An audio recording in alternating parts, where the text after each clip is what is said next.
ওম শান্তি 20/7/2024 প্রাতঃমুরলি। ওম শান্তি। বাপদাদা মধুবন। বাবা বলেছে, মিঠে বাচ্চে, মায়া রাবণের সঙ্গে এসে তোমরা ভটকে গেছো। পবিত্র পৌধা মানে পবিত্র গাছ অপবিত্র হয়ে গেছে, এখন আবার পবিত্র হও। তো মায়া রাবণের সঙ্গে এসে তোমরা ভটকে গেছো। পবিত্র পৌধা, পবিত্র আমরা চারা গাছ ছিলাম, তারা অপবিত্র হয়ে গেছি। তাই বাবা বলছে এখন আবার পবিত্র হও। প্রশ্ন, প্রত্যেক বাচ্চার নিজের উপর কোন ওয়ান্ডার লাগে? মানে প্রত্যেক বাচ্চার কী কারণে নিজেকে দেখে অবাক লাগে? বাবার আবার বাচ্চাদের কোন জিনিসটা ওয়ান্ডার লাগে? তাহলে বাচ্চাদের নিজের কোন জিনিসটা অবাক লাগে আর বাবার আবার বাচ্চাদের কোন জিনিসটা ওয়ান্ডার লাগে? উত্তর, বাচ্চাদের ওয়ান্ডার লাগতা, বাচ্চাদের অবাক লাগে যে আমরা কি ছিলাম, কার বাচ্চা ছিলাম। এই রকম বাবার আমরা সম্পত্তি পেয়েছিলাম, আর সেই বাবাকেই আমরা ভুলে গেছি। রাবণ এসে এত ফগে চলে এসছে, ফগি বলতে এত কুয়াশা চলে এসছে যে রচয়িতা রচনা সব কিছু আমরা ভুলে গেছি। বাবার বাচ্চাদের উপর আবার ওয়ান্ডার লাগে যে যে বাচ্চাকে আমি এত উঁচু বানালাম, রাজ্য ভাগ্য দিলাম, সেই বাচ্চাই আবার আমার গ্লানি করতে লেগে যায়। রাবণের সঙ্গে এসে সব কিছু গবা দিয়া। তাহলে রাবণের সঙ্গে এসে সব কিছু কী করেছে? হারিয়ে ফেলেছে। তাহলে বাবারও অবাক লাগে। ওম শান্তি। ক্যা সোচ রেহে হো? বাবা বলছে কি ভাবছো? নাম্বারবার পুরুষার্থ অনুসারে প্রত্যেকের জীবাত্মা নিজের ওপর ওয়ান্ডার খাচ্ছে যে আমরা কি ছিলাম, কার বাচ্চা ছিলাম, আর বরাবর বাবার থেকে আমরা বর্ষা পেয়েছিলাম। তারপরে কি করে আমরা ভুলে গেছি? আমরা শতপ্রধান দুনিয়ায় সারা বিশ্বের মালিক ছিলাম, খুব সুখী ছিলাম। আবার আমরাই সিঁড়ি নিচে নেমেছি। রাবণ এসেছে মানে এত ফগি হয়ে গেছে যে রচয়িতা রচনাকেই ভুলে গেছি। ফগিতে মানুষ রাস্তা আদি ভুলে যায় না, কুয়াশা হলে দেখা যায় না। তো আমরাও ভুলে গেছি যে আমাদের ঘর কোথায়, আমরা কোথায় ছিলাম। এখন বাবা দেখছে আমার বাচ্চা, যাকে আমি 5000 বছর আগে রাজ্য ভাগ্য দিয়ে গেছি, খুব আনন্দে মজে যারা ছিল, এই ভূমি ফির ক্যা হো গই? তাহলে সেই ভূমিটা কি হয়ে গেছে? কিভাবে রাবণ রাজ্যে চলে এসেছে? পরের রাজ্যে তো নিশ্চয়ই দুঃখই পাবে। তো তোমরা কত ভটকে গেছো। অন্ধ শ্রদ্ধায় বাবাকে তোমরা খুঁজতে, কিন্তু পেয়েছো কি? তোমরা খুঁজেই গেছো দাপর যুগ থেকে, কিন্তু পেয়েছো কি? যাকে পাথর ঠিক করে বলে দিয়েছো, তাহলে সে তাকে কি করে পাবে? আধা কল্প তোমরা ভটকে ভটকে যেরকম ফা হয়ে গেছো। নিজেরই অজ্ঞানের কারণে রাবণ রাজ্যে তোমরা কত দুঃখ উঠিয়েছ। ভারত ভক্তিমার্গে কত গরিব হয়ে গেছে। বাবা বাচ্চাদের দিকে দেখে তো খেয়াল হয় ভক্তিমার্গে কত ভটকে গেছে। আধা কল্প ভক্তি করেছে কি জন্য? ভগবানের সাথে মেলার জন্য। ভক্তির পরে ভগবান ফল দেয়। কি দেয় সেটা তো কেউ জানে না, একদম বুদ্ধু হয়ে গেছে। এই সব কথা বুদ্ধিতে আসা উচিত যে আমরা কি ছিলাম, আবার কিভাবে রাজ্যভাগ্য করতাম, আবার কিভাবে সিঁড়ি নিচে নামতে নামতে রাবণের জঞ্জিরে বেঁধে গেছি। অপরম অপার দুঃখ ছিল। প্রথমে প্রথমে তোমরা অপরম অপার সুখে ছিলে। তো মনের মধ্যে আসা উচিত যে নিজের রাজ্যে কত সুখ ছিল, আর পরের রাজ্যে আমাদের কত দুঃখ। যেরকম ওই মানুষরা ভাবে ইংরেজদের রাজ্যে আমরা দুঃখ পেয়েছি, এখন তোমরা বসে আছো তোমাদের মনে এই খেয়ালই আসা উচিত যে আমরা কে ছিলাম, কার বাচ্চা ছিলাম। বাবা আমাদের সারা বিশ্বের রাজ্য দিয়েছিল, তাহলে কি করে আমরা রাবণ রাজ্যে একদম ফেঁসে গেছি। কত দুঃখ দেখেছি, কত খারাপ কর্ম করেছি। সৃষ্টি দিন প্রতিদিন নিচেই নামতে থাকে। মানুষের সংস্কার দিন প্রতিদিন ক্রিমিনাল হয়ে যায়। তো বাচ্চাদের স্মৃতিতে আসা উচিত। বাবা দেখে এ তো পবিত্র পৌধা ছিল, যাকে আমি রাজ্য ভাগ্য দিয়েছিলাম, সেই আবার আমার অকুপেশনকে ভুলে গেছে। এখন আবার যদি তুমি তমপ্রধান থেকে শতপ্রধান হতে চাও, তো আমি বাবাকে ইয়াদ করো, তো সব পাপ কেটে যাবে। কিন্তু ইয়াদও করতে পারে না, ঘড়ি ঘড়ি বলে বাবা আমি ভুলে যাই। আরে তুমি ইয়াদ যদি না করো তাহলে পাপ কি করে কাটবে? এক তো তুমি বিকারে পড়ে পতিত হয়ে গেছো, আর দ্বিতীয় আবার বাবাকে গালিও দিতে লেগে গেছো। মায়ার সঙ্গে তোমরা এত নিচে নেমে গেছো যে তোমাদের যে আসমান মে চড়ায়া, যে তোমাদের আকাশে চড়ালো মানে উঁচুতে চড়ালো, তাকেই তোমরা ঠিককার ভিত্তারে বলে দিয়েছ। মায়ার সঙ্গে তোমরা এইরকম কাজ করেছ। তো বুদ্ধিতে আসা উচিত না, একদম পাথর বুদ্ধি তো হওয়া উচিত না। বাবা রোজ রোজ বলে, আমি ফার্স্ট ক্লাস পয়েন্ট তোমাদের শোনাই। যেরকম বোম্বেতে সংগঠন হয়েছিল, তো সেখানে বতলা সকতে হে, সেখানে বলতে পারো সেই সংগঠনে যে বাবা বলে, হে ভারতবাসী, তোমাদের আমি রাজ্য ভাগ্য দিয়েছিলাম, তোমরা দেবতারা হেভেনে ছিলে, আবার তোমরা রাবণ রাজ্যে কি করে এলে? এটাও ড্রামাতেই পার্ট আছে। তোমরা রচয়িতা রচনার আদি মধ্যকে বোঝো, তবেই উঁচু পথ পাবে। আর আমাকে ইয়াদ করো, তো তোমার বিকর্ম বিনাশ হবে। এখানে ভালে সবাই বসে আছে, তাও কারো বুদ্ধি কোথায়, কারো বুদ্ধি কোথায়? তো বুদ্ধিতে আসা উচিত, আমি কোথায় ছিলাম, এখন আমি পরায়ে রাবণ রাজ্যে এসে পড়েছি, তো কত দুঃখী হয়ে গেছি।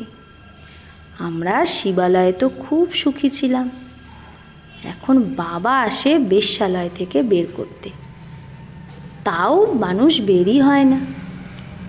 বাবা বলে তোমরা শিবালয়ে যাবে, তারপর সেখানে এই বিষ তোমরা পাবে না, এখানকার খারাপ গন্দা নোংরা খানপান তোমরা সত্যযুগে পাবে না।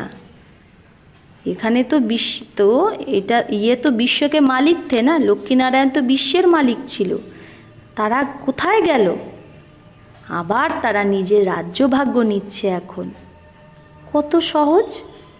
এটা তো বাবা বোঝায় যে সবাই সার্ভিসেবল হবে না, নাম্বার বা রাজধানী স্থাপন করতে হবে। যেরকম 5000 বছর আগে হয়েছিল, শতপ্রধান হতে হবে। বাবা বলে এটা হলো তমপ্রধান পুরানো দুনিয়া, অ্যাকিউরেট পুরানো যখন হবে তবেই তো বাবা আসবে না। বাবা ছাড়া কেউ বোঝাতে পারে না। ভগবান এই রথ দ্বারা আমাদের পড়াচ্ছে, এটা মনে থাকলে বুদ্ধিতে সেটাও জ্ঞানই হলো, তাই না? এটা যদি মনে থাকে ভগবান ব্রহ্মা দ্বারা আমাদের পড়াচ্ছে, সেটাও বুদ্ধিতে জ্ঞানই হলো। তারপরে তুমি অন্যকে বলে আপসমান বানাও। বাবা বোঝায় প্রথমে তো তোমাদের ক্রিমিনাল ক্যারেক্টার ছিল, যেটা মুশকিলই শুধরায়। চোখের ক্রিমিনালিটি এখন ধীরে ধীরে বের হচ্ছে। এক তো কামের ক্রিমিনালিটি, সেটা মুশকিল ছোটে, আবার সাথে 5 বিকার। কামের ক্রিমিনালিটি সেটা মুশকিল দূর হয়, তার উপর আবার আছে 5 বিকার। ক্রোধের ক্রিমিনালিটিও কত, বসে বসে ক্রোধের ভূত চলে আসে, এটাও তো ক্রিমিনালিটি না, সিভিলাইজড তো হয় না। তো ফল কি হবে? সগুণা পাপ চড়ে যাবে, ঘড়ি ঘড়ি ক্রোধ করতে থাকবে। বাবা বোঝায় তোমরা এখন রাবণ রাজ্যে তো নেই না, তোমরা তো ঈশ্বরের কাছে বসে আছো। তো এই বিকার থেকে মুক্ত হওয়ার প্রতিজ্ঞা করতে হবে। বাবা বলে এখন আমাকেই ইয়াদ করো, ক্রোধ করো না। 5 বিকার তোমাকে আধা কল্প নিচে নামিয়েছে। সব থেকে উঁচু তোমরাই ছিলে, সব থেকে বেশি নেমেছ তোমরাই। এই 5 ভূত তোমাদের নিচে নামিয়েছে। এখন শিবালয়ে যাওয়ার জন্য এই বিকারকে বের করতে হবে। এই বেশ্যালয় থেকে দিল সরাতে থাকো, বাবাকে ইয়াদ করো, তো অন্তমতি সগতি হয়ে যাবে, তোমরা ঘরে পৌঁছে যাবে। আর কেউ এই রাস্তা বলতে পারে না। ভগবানুবাজ, আমি তো কখনো বলিনি যে আমি সর্বব্যাপী। আমি তো রাজযোগ শিখাই, রাজযোগ শিখিয়েছিলাম। আর কোথায় তোমাদের বিশ্বের মালিক বানিয়েছিলাম। তখন সত্যযুগে আর তোমাদের তো নলেজেরও দরকার হবে না। মানুষ থেকে দেবতা হয়ে যাও, তোমরা বর্ষা পেয়ে যাও। এতে হঠযোগ আদির কোনো ব্যাপার নেই। নিজেকে আত্মা ভাবো। নিজেকে শরীর কেন ভাবো? শরীর ভাবলে এই জ্ঞান ওঠাতে পারবে না। এটাও একটা ভবিতব্য। তোমরা বোঝো আমরা রাবণ রাজ্যে ছিলাম, এখন রাম রাজ্যে যাওয়ার জন্য পুরুষার্থ করছি। এখন আমরা পুরুষোত্তম সঙ্গম যুগবাসী। ভাল গৃহস্থে থাকো। এত সব বাচ্চা এই মধুবনে কোথায় থাকবে? ব্রাহ্মণ হয়ে সবাই এখানে ব্রহ্মার কাছেও থাকতে পারবে না।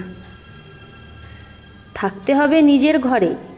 আর বুদ্ধি দিয়ে বুঝতে হবে যে আমরা শূদ্র না, আমরা ব্রাহ্মণ। ব্রাহ্মণের চটি কত ছোট। তো গৃহস্থে থেকে শরীর নির্বাহের জন্য ধান্দা আদি করতে শুধু বাবাকে ইয়াদ করো। আমরা কি ছিলাম, এখন আমরা পরায় রাজ্যে বসে আছি। আমরা কত দুঃখী ছিলাম, এখন বাবা আমাদের আবার নিয়ে যায়। তো গৃহস্থ ব্যবহারে থেকে সেই অবস্থা জমাতে হবে। শুরুতে কত বড় বড় ঝাড় এসেছিল, মানে কত বাচ্চা এসেছিল, তার মধ্যে কেউ থেকে গেছে তো কেউ তো চলে গেছে। তোমাদের বুদ্ধিতে আছে আমরা আমাদের রাজ্যে ছিলাম, এখন কোথায় এসে পড়েছি, আবার নিজের রাজ্যে যাব। তোমরা লেখো বাবাকে চিঠি, যে বলো যে বাবা অমুক বাচ্চা খুব ভালো ছিল, রেগুলার বাচ্চা ছিল, তারপরে এখন আর আসে না। তো বাবা বলছে যদি না আসে তার মানে বিকারে গেছে, তাহলে জ্ঞানের ধারণাও তো হবে না। উন্নতির বদলে নিচে নামতে নামতে পয়সার পথ পেয়ে নেবে, পয়সার পথ পাবে। কোথায় রাজা আর কোথায় নিচু পদ। ভালে সুখ তো সত্যযুগেও আছে, কিন্তু পুরুষার্থ, তাই বাবা বলছে সত্যযুগে নিচ পদ যে পাবে তারও সুখ আছে, কিন্তু পুরুষার্থ তো করা হয় উঁচু পদ পাওয়ার জন্য। তো বড় পদ উঁচু পদ কে পাবে? এটা তো সবাই বুঝতে পারে। এখন সবাই পুরুষার্থ করছে। কিং মহেন্দ্র, ভোপালের রাজা মহেন্দ্রও পুরুষার্থ করছে। তো ওই কিং তো পয়সার, আর এখানে তো সূর্যবংশী রাজধানীতে যাওয়ার পুরুষার্থ হচ্ছে। পুরুষার্থ এইরকম হওয়া উচিত যাতে বিজয়মালাতে যেতে পারে। বাবা বাচ্চাদের বোঝায় নিজের দিলে জাজ করতে থাকো, আমার চোখ কোথাও ক্রিমিনাল তো হয় না। যদি সিভিলাইজ হয়ে যায় তো বাকি আর কি চাই? তাহলে আমাদের চোখ যদি সিভিলাইজ হয়ে যায় তো বাকি কি চাই? ভালে বিকারে যাবে না, কিন্তু কিছু না কিছু চোখ তো ধোকা দিতে থাকবে। তো বাবা বলছে অনেকে আছে বিকারে যাচ্ছে না, কিন্তু কিছু না কিছু চোখ তো ধোকা দিতে থাকে। নাম্বার 1 হলো কাম। ক্রিমিনাল আয় বড় খারাপ, তাই নামই হলো ক্রিমিনালাইজড, সিভিলাইজড।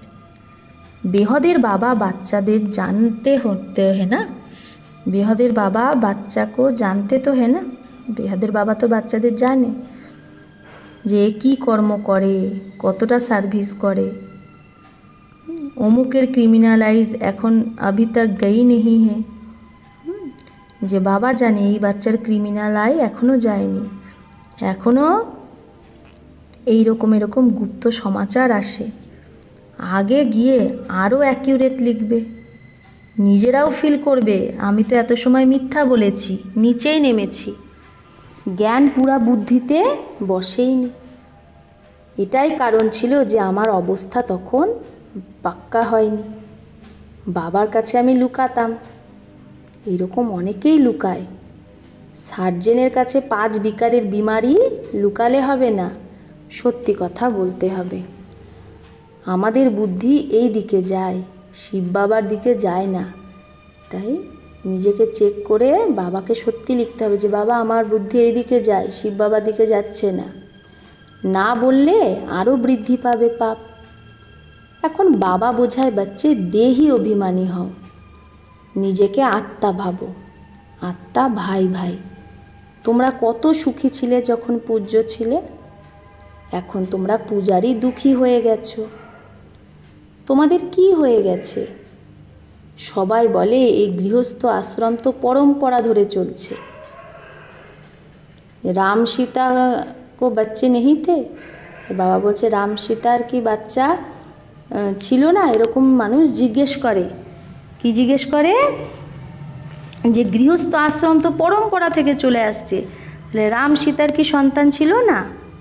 কিন্তু সেখানে তো বিকারের দ্বারা সন্তান হতো না, তারা তো হলোই সম্পূর্ণ নির্বিকারী। আর সেই দুনিয়াটাই সম্পূর্ণ নির্বিকারী দুনিয়া, সেখানে ভ্রষ্টাচারের দ্বারা জন্ম হয় না, বিকার ছিল না। সেখানে রাবণ রাজ্যই থাকে না, সেটা তো রাম রাজ্য। সেখানে রাবণ কোথা থেকে আসবে? মানুষের বুদ্ধি একদম চট খাতায় চলে গেছে। কে করেছে? বাবা বলে আমি তোমাদের শতপ্রধান বানিয়েছি, তোমাদের বেড়া পার করেছি। তাহলে তোমাদের তমপ্রধান কে বানালো? রাবণ। তো এটাও তোমরা ভুলে গেছো। বলে এটা তো পরম্পরা ধরে চলে আসছে। আরে পরম্পরা কবে থেকে? কোনো হিসাব তো বলো। কিচ্ছু বোঝে না।